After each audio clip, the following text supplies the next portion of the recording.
Menjadi tua mudah, tetapi mencari nafkah untuk hari tua adalah sesuatu yang sukar, apalagi mencapai kehidupan menikmati tua yang selesa. Sangat mungkin kebanyakan rakyat negara ini tidak memiliki cukup dana di akaun mereka untuk mewujudkan keinginan ini. Masalah utamanya adalah upah yang rendah di dalam negara, berhutang dalam jumlah yang besar, pendapatan rakyat yang tidak dapat mengejar inflasi, serta faktor-faktor seperti penarikan simpanan KWSP di awal jangka masa wabak COVID-19. Kondisi ini mengakibatkan keadaan di mana ramai rakyat Malaysia telah melaburkan simpanan persaraan mereka dan ini menjadi sebuah bom waktu yang serius dalam masyarakat Malaysia. Salam semua, ini adalah saluran pemindaan dan pengetahuan dengan tujuan untuk membawa anda melihat keajaiban dunia. Kenaikan inflasi semakin meluas. Jangan terburu-buru bersara jika wang tidak mencukupi. Rumah tidak dibangun dalam sehari, dana pensiun harus dibangun dengan kebijaksanaan dan usaha tabungan rakyat. Ketika berbicara tentang dana pensiun, sulit untuk tidak menyebutkan kumpulan wang simpanan pekerja, KWSP. Namun, yang mengkhawatirkan adalah pada tahun 2021, terdapat sekitar 3.6 juta anggota KWSP yang hanya memiliki saldo simpanan kurang dari RM1,000. Menurut data KWSP, selama wabak COVID-19, pemerintah memperkenankan penarikan darurat sebanyak 4 kali, iaitu program iLestari, iSinar, iCitra, dan penarikan khas. Dengan 8.1 juta orang mengambil keuntungan dari program ini, dana simpanan sebesar RM145 bilion ditarik dari KWSP. Hanya setelah pemerintah Bersatu Putra tidak lagi memperbolehkan anggota KWSP untuk melakukan penarikan lebih lanjut, fenomena ini agak mereda. Namun, hal ini tidak mengubah fakta bahawa lebih dari setengah anggota KWSP menghabiskan seluruh simpanan pensiun mereka dalam 3 hingga 5 tahun setelah pensiun, bahkan ada yang menghabiskannya hanya dalam 30 hari. Jika pemerintah kita tidak mampu membiayai biaya pensiun rakyat, langkah yang paling langsung adalah memperpanjang usia pensiun agar orang-orang terus bekerja. Saat ini, sebahagian besar penduduk kita mengandalkan dana pensiun atau KWSP. Mengambil contoh pensiun pada usia 50 tahun, menurut data, tabungan mereka jelas tidak cukup untuk memenuhi kebutuhan selama 30 tahun ke depan. Sebahagian besar kelompok berpendapatan menengah di dalam negeri telah menyadari perlunya persiapan mental untuk memperpanjang usia pensiun, tetapi tidak semua pengusaha akan mengikuti idea memperpanjang usia pensiun. Orang-orang lanjut usia dengan kondisi pensiun yang memadai dapat terus berkontribusi bagi masyarakat dan mendapatkan nilai tambah dalam hal kesihatan fisik dan mental pribadi mereka, sehingga tidak menganggur. Penyusunan undang-undang untuk memberi nafkah kepada orang tua masih dalam tahap pengamatan. Sebelum wabak COVID-19, penarikan KWSP secara bertahap telah menunjukkan kekurangan simpanan dan banyak yang menghabiskannya dalam beberapa tahun. Sekarang, krisis pensiun semakin diperparah oleh dampak pandemi. Banyak penduduk Malaysia setelah pensiun mengandalkan dua sumber pendapatan untuk kehidupan tua mereka, iaitu simpanan KWSP dan nafkah dari anak-anak mereka. Saat ini, faktor-faktor seperti menunda pernikahan, urbanisasi, keterbatasan ekonomi, dan perencanaan keluarga kecil telah menjadi beban berat bagi generasi baru dalam mengimbangi perkembangan karier dan pengeluaran kewangan keluarga. Situasi kewangan yang terus-menerus melemah telah membuat banyak orang lajang cenderung hidup secara minimalis, dan mereka hampir tidak memiliki wang yang cukup untuk memberi nafkah kepada orang tua yang sudah lanjut usia. Bolehkah Malaysia melaksanakan undang-undang untuk mengadopsi peraturan tentang memberi nafkah kepada orang tua seperti yang dilakukan di Singapura? Ini juga merupakan satu isu yang rumit. Memperpanjang usia pensiun hanya merupakan taktik penundaan sementara. Orang lanjut usia bergantung pada anak-anak atau cucu untuk menyara hidup dan menjamin keamanan masa tua. Penurunan berterusan dalam bilangan penduduk tidak hanya akan mengakibatkan masalah kekurangan sumber tenaga manusia yang serius, tetapi juga akan mempengaruhi pembangunan negara. Walaupun kerajaan melaksanakan penangguhan usia persaraan, ini hanya merupakan langkah sementara untuk meringankan tekanan keuangan.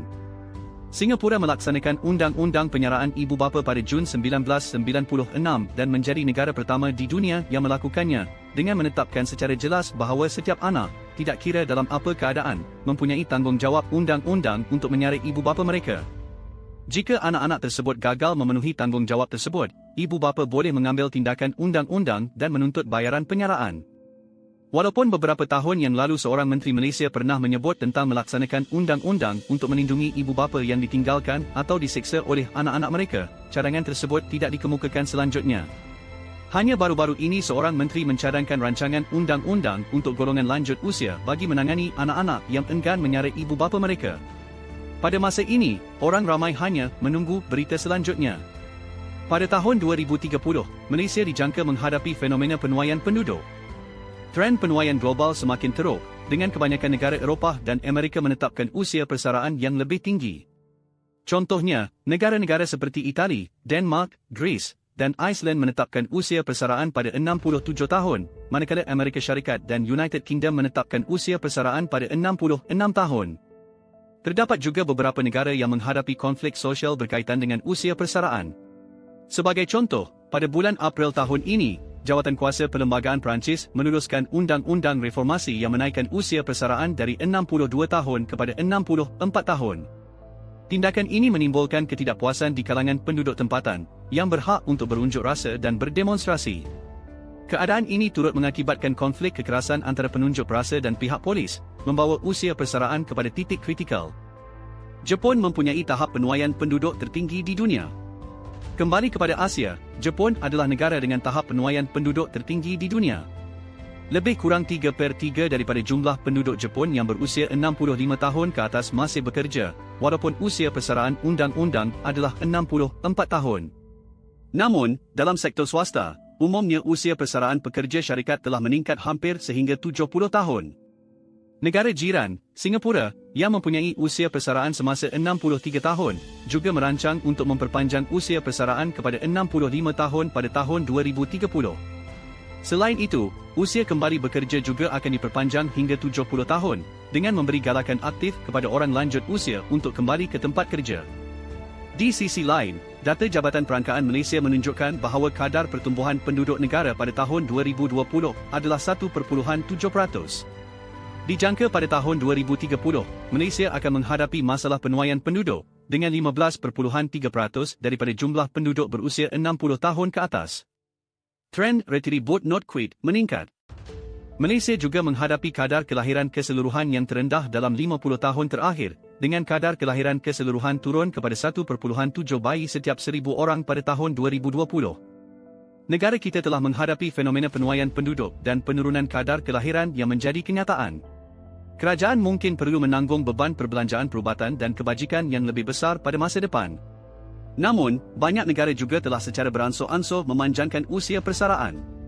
Saya percaya bahawa kerajaan Malaysia juga akan mengikuti langkah-langkah ini dengan memanjangkan usia persaraan pada suatu masa nanti. Penguncupan berterusan dalam populasi negara kita tidak hanya akan menyebabkan masalah kekurangan sumber tenaga manusia yang serius, tetapi juga akan memberi kesan kepada pembangunan negara. Jika kerajaan melaksanakan pengecilan usia persaraan, ia hanya merupakan satu langkah sementara untuk meredakan tekanan keuangan. Pendirian satu sistem persaraan yang lebih baik dan menyeluruh adalah satu langkah jangka panjang yang lebih berkesan. Memanjangkan usia persaraan dan menyatakan bahawa retiri Vote Not Quit adalah trend semasa, saya mencadangkan agar usia persaraan diperpanjang kepada 68 hingga 70 tahun dan juga memanjangkan usia pengeluaran akaun KWSP. Masih memerlukan penjimatan tambahan 10% untuk pelaburan. Apabila ditanya mengenai kesan perancangan persaraan akibat masalah keuangan semasa seperti pendapatan rendah, inflasi, pembayaran pinjaman pendidikan, pinjaman rumah dan pinjaman kenderaan, yang menyebabkan kesukaran untuk mencukupi keperluan, jika dalam keadaan keuangan semasa hanya bergantung pada tabung kumpulan wang simpanan pekerja, KWSP, ia pasti akan memberi kesan kepada perancangan persaraan pada masa depan. Secara amnya, jika kita mengambil kira prinsip mudah, kos sara hidup setahun dibahagikan dengan 4% akan menghasilkan jumlah wang persaraan yang diperlukan dalam tempoh 30 tahun.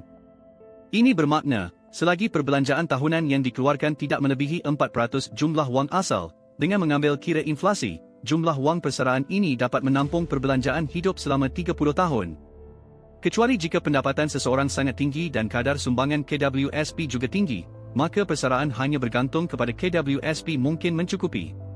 Tetapi bagi kebanyakan orang awam, mereka sebenarnya memerlukan sekurang-kurangnya 10% penjimatan tambahan untuk pelaburan, sebagai persediaan bagi perbelanjaan persaraan di masa depan. Belajar melabur dan merancang kerjaya dengan baik. Perancangan keuangan harus dilakukan pada usia muda untuk persediaan persaraan yang baik. Melalui pembelajaran pelaburan dan merancang kerjaya dengan baik, seseorang dapat mencapai matlamat persaraan pada usia persara. Satu lagi perkara penting adalah belajar untuk mengikut kemampuan sendiri dan menguruskan hutang seperti pinjaman rumah dan pinjaman kenderaan dalam lingkungan keupayaan keuangan sendiri. Apabila kita merancang persaraan, jika kita hanya merancang untuk wang persaraan diri sendiri dan pasangan, kita perlu menjelaskan kepada keluarga yang lain seperti anak-anak mengenai kemampuan kita. Sekarang ini bukanlah lagi mengandalkan anak-anak untuk menjaga kita di hari tua, tetapi lebih kepada menyimpan wang untuk hari tua yang lebih terjamin. Kita perlu mengelakkan situasi di mana kita menyokong anak-anak dan juga cucu-cucu sehingga menyebabkan habisnya wang persaraan dengan cepat. Cadangan untuk bersara pada usia 68 hingga 70 tahun. Jepun dan Singapura memperpanjang usia persara, terutamanya untuk menangani isu kekurangan tenaga kerja dan kekurangan wang persaraan yang mempengaruhi kehidupan persaraan rakyat. Dua masalah besar ini akan meningkatkan kos negara dan masyarakat. Di sisi lain, Malaysia menghadapi dua situasi lain. Pertama, di bawah sistem kumpulan wang simpanan pekerja yang sedia ada, ramai pekerja yang menghabiskan wang persaraan mereka dalam tempoh 3 hingga 5 tahun selepas bersara. Memperpanjang usia persara adalah strategi untuk mengatasi masalah kekurangan wang persaraan rakyat. Cadangan untuk memperpanjang usia persara kepada 68 hingga 70 tahun serta memperpanjang usia pengeluaran kumpulan wang simpanan pekerja boleh menjadi trend di Malaysia. Selain itu, golongan warga emas dapat terus memberikan sumbangan kepada ekonomi Malaysia dengan pengalaman dan kebijaksanaan yang terkumpul. Namun, syaratnya adalah Malaysia perlu mempunyai persekitaran pekerjaan yang baik kerana ini adalah satu rangkaian umpan balik yang berkait rapat. Kedua, kebanyakan rakyat Malaysia tidak memberi penekanan yang mencukupi kepada perancangan persaraan. Ditambah dengan menangani kos hidup harian, bayaran pinjaman pendidikan, pinjaman rumah, dan pinjaman kereta, perancangan persaraan sering menjadi pilihan terakhir bagi kebanyakan rakyat Malaysia. Kenaikan pendapatan tidak mampu menyusul kenaikan kos sarana. Di sisi lain, kenaikan pendapatan rakyat Malaysia berlaku dengan kelajuan yang perlahan, dan dengan masalah inflasi yang semakin meningkat, pekerja-pekerja biasa kesulitan menyimpan wang untuk keperluan harian. Sebagai contoh, gaji graduan universiti di negara ini 20 tahun yang lalu dan 20 tahun kemudian tidak jauh berbeza, berada di sekitar lebih dari 2,000 RM. Kenaikan gaji selama ini hanya sekitar 30 hingga 50%, yang jauh tidak mencukupi untuk menangani kenaikan inflasi sebanyak 200% dan kenaikan harga barangan. Kenaikan pendapatan individu tidak boleh bergantung semata-mata pada gaji. Penyimpanan wang berjalan dengan perlahan, dan pendapatan yang rendah tidak boleh menjadi alasan. Di samping itu, dalam pasaran yang sangat kompetitif dan permintaan bakat yang tinggi, individu perlu meningkatkan kemahiran dan nilai diri mereka sendiri, dan juga mencuba pelaburan. Saya mencadangkan agar rakyat Malaysia mempelajari kadar pulangan pelaburan dan memastikan bahawa ia tidak jatuh di bawah kadar inflasi. Dengan melakukan ini, pelaburan akan memberikan manfaat yang lebih besar dan mencari bantuan daripada pakar keuangan yang mahir.